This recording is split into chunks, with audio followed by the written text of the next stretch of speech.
जाए हम। 4 বছর পর ঈদ ছাড়াই মুক্তি পাচ্ছে শাকিব খানের সিনেমা।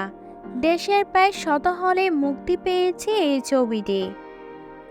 অনন্য মামুন পরিচালিত এতে শাকিব খানের বিপরীতে রয়েছেন বলিউডের সোনাল চৌহান। তুফান ছবিতে অ্যাকশন ও মারকাঠির চরিত্রে দেখার পর এবার তিনি হাজির হচ্ছেন সাইকো কিলার চরিত্রে। এই ছবি নিয়ে লিখেছেন অনন্য মামুন। নায়ক তো অনেকে হয়, সুপারস্টার বা মেগাস্টার কতজনই বা হতে পারে।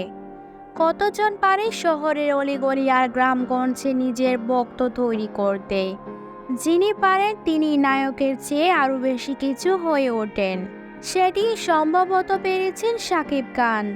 পেরেছেন বলে শাকিব খানের জনপ্রিয়তা এখন বিস্ময়।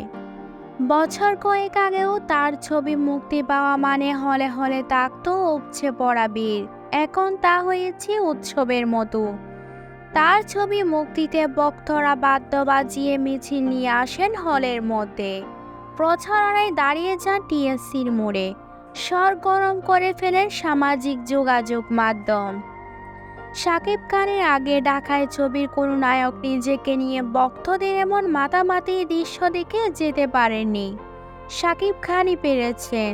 তাই তো বরাবরই এই নায়ক তার বক্তব্যে আজকের এই অবস্থায় আসার পেছনে তার দর্শকদের কৃতিত্বটাই সবার আগে দেন।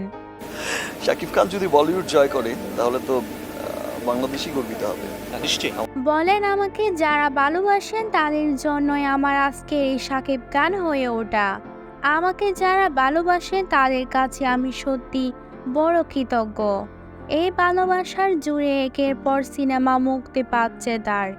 সেগুলো হচ্ছে ব্যবসায়িকভাবে সফল এবং নায়ক যাচ্ছেন অনন্য উচ্চতায়। এইবার শাকিব খান আসছে দরদ নিয়ে। টলিউড পাড়ায় সমালোচনা হচ্ছে এখন আর ঈদ ছাড়া সিনেমা মুক্তি দেন না কেন শাকিব খান। সেই সমালোচনা ভেঙে দীর্ঘ 4 বছর পর ঈদ ছাড়া সিনেমা হলে আসছেন তিনি। যদিও প্রথমে ছবিটির নির্মাতা অনন্য মামুন জানিয়েছিলেন ভালোবাসা দিবস উপলক্ষে দরদ মুক্তি দেওয়া হবে, কিন্তু না, পরিচালক কথা রাখতে পারেননি। লুট করেছো মন ঝট করে দু চোখের ক্যামেরায় জুম করে। ছবি নিয়ে আরও অনেক কথাই দিয়েছিলেন এই পরিচালক। সেই ছবির কিছুই করতে পারেননি তিনি। এসব অনেক কিছু না পারলেও ছবিটির ট্রেলার দারুণ জমিয়ে দিয়েছেন। ফলে প্রত্যাশার পারদ নিচে নামেনি। তবে শাকিব খানের জন্য চ্যালেঞ্জ হচ্ছে ঈদ ছাড়া কতটা দর্শক টানতে পারবে তার এই ছবিটি। প্রথম দেখাতে দিল চায় জড়াতে ভালোবাসা ডুবে মাতাল ঘোর। তার সর্বশেষ 2 ছবি তোপার প্রিয়তমাইতে হিট হয়েছে, কিন্তু ঈদ ছাড়া অন্য সময়ও অনেক ছবি হিট হয়েছে। হিট হয়েছে শাকিব খানেরও অনেক ছবি। তবে এখনকার পরিস্থিতি ভিন্ন। দেশের সামগ্রিক পরিস্থিতিও খুব একটা স্বাভাবিক নয়। এই পরিস্থিতিতে শাকিব যদি ব্যবসা এনে দিতে পারেন সেটি হবে নতুন ইতিহাস। তুফান ছবিতে ডন চরিত্রে দেখা গেছে শাকিব খানকে। এই চরিত্রে তার অ্যাটিটিউড দারুণ পছন্দ করেছিলেন দর্শক, কিন্তু দরদের বেলায় তেমনটি নেই। এখানে শাকিব খান একজন দুলুমিয়া, সাদামাটা জীবন, বউ পাগল এক স্বামী। সিনেমার কাহিনীটি এমন এক ব্যক্তি নিয়ে যে জীবনের প্রতিটি পরিস্থিতিতে ভালোবাসা এবং দায়িত্ববোধের গভীরতা অনুভব করে। কে এক কারণে দুলুমিয়া নামের ওই ব্যক্তিটি হয়ে ওঠেন ভয়ঙ্কর সাইকো কিলার। সিনেমাটি নিয়ে শাকিব খান বলেন দরদ অন্যরকম একটি গল্প। টেকনিক্যাল কাজও দারুণ উন্নত, সব মিলিয়ে সুন্দর একটি ছবি। পরিবার পরিজন নিয়ে দেখার মতো একটি ছবি। পরিচালক অনন্য মামুন জানান এটি তার স্বপ্নের প্রজেক্ট।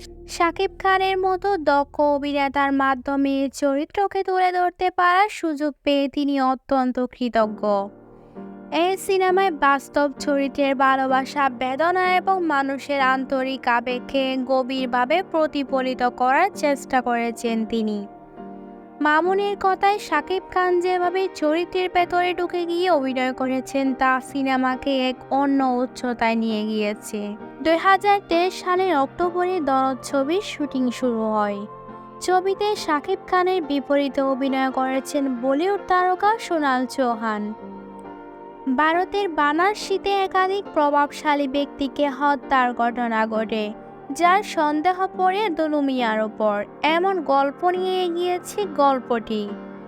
পরিচালক জানালেন, ছবির কাহিনী যত এগোতে থাকে গল্পও জটিল হয়, আবেগ ও প্রেমের অদ্ভুত এক মিশেল তৈরি टूट হয়। तुझको लगे और बिखर जाए